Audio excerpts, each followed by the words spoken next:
সকলোলৈকে নমস্কাৰ জনাইছো আৰু দীপিকা কিচেন এণ্ড ব্লগছৰ আন এটি ৰেচিপি ভিডিঅ'লৈ আটাইকে আদৰণি জনাইছো। আহক মাছৰ এটি সোৱাদ লগা ৰেচিপি বনাওঁ। এটা মিক্সি জাৰত কাটি লোৱা পিঁয়াজ, আদা, নহৰু, গোটা জিৰা, ধনিয়া, সৰিয়হ, সোৱাদমতে নিমখ, হালধি আৰু তেল দি প্ৰথমতে এটা পেষ্ট বনাই ল'ব। আপোনালোকে বাৰু এই পদ্ধতিৰে মাছ বনাই খাইছেনে? যদি খোৱা নাই এবাৰ খাই চাবচোন, সোৱাদ আপোনালোকে পাহৰিব নোৱাৰিব।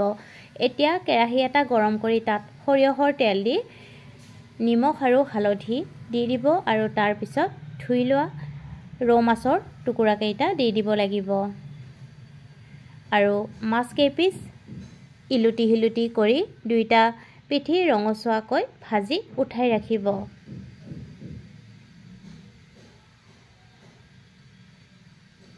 ৰেচিপিটো যদি আপোনালোকৰ ভাল লাগে তেতিয়াহ'লে আপোনালোকৰ বন্ধু বান্ধৱীৰ সৈতে ৰেচিপিটো শ্বেয়াৰ কৰি দিব আৰু দীপিকা কিচেন এণ্ড ব্লগ চেনেলটো যদি এতিয়ালৈকে ছাবস্ক্ৰাইব কৰি ৰখা নাই প্লিজ চেনেলটো ছাবস্ক্ৰাইব কৰি ৰাখিব।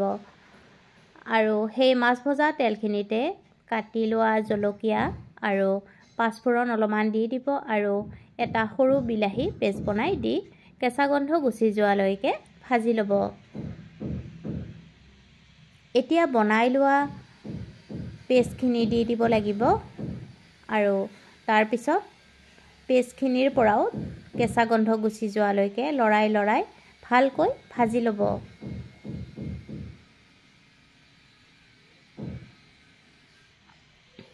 এতিয়া মিক্সি জাৰটো আখলি পানী দি দিব আৰু তাৰ পিছত ভালদৰে মিহলাই ল'ব আৰু অলপমান পানী যোগ কৰি দিব আৰু জলখন উতলিব দিব। এতিয়া ৰঙৰ বাবে কাশ্মীৰী ৰেড চিলি পাউডাৰ অলপমান দি দিব। আপোনালোকে কাশ্মীৰী ৰেড চিলি পাউডাৰ নিদিলেও কোনো কথা নাই। ভালকৈ উতল আহিলে ভাজি ৰখা মাছ কেইপিচ দি পুনৰ কিছু সময় উতলাব লাগিব। যদি এই মাছৰ ৰেচিপিটো আপোনালোকে আজিলৈকে ট্ৰাই কৰা নাই এবাৰ ট্ৰাই কৰি চাব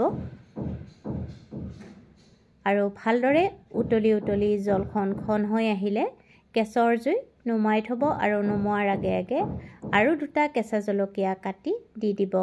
এনেকৈ কেঁচা জলকীয়া কাটি দিলে গোন্ধটো খুব ধুনীয়া ওলায়।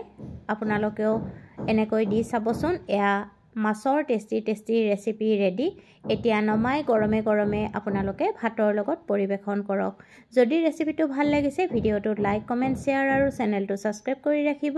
পুনৰ উপস্থিত হ'ম এটি নতুন ৰেচিপি ভিডিঅ'ৰ সৈতে। আপোনালোকৰ বহুমূলীয়া সময় উলিয়াই ভিডিঅ'টো শেষলৈকে চোৱাৰ বাবে আপোনালোকক বহুত বহুত ধন্যবাদ জনালোঁ।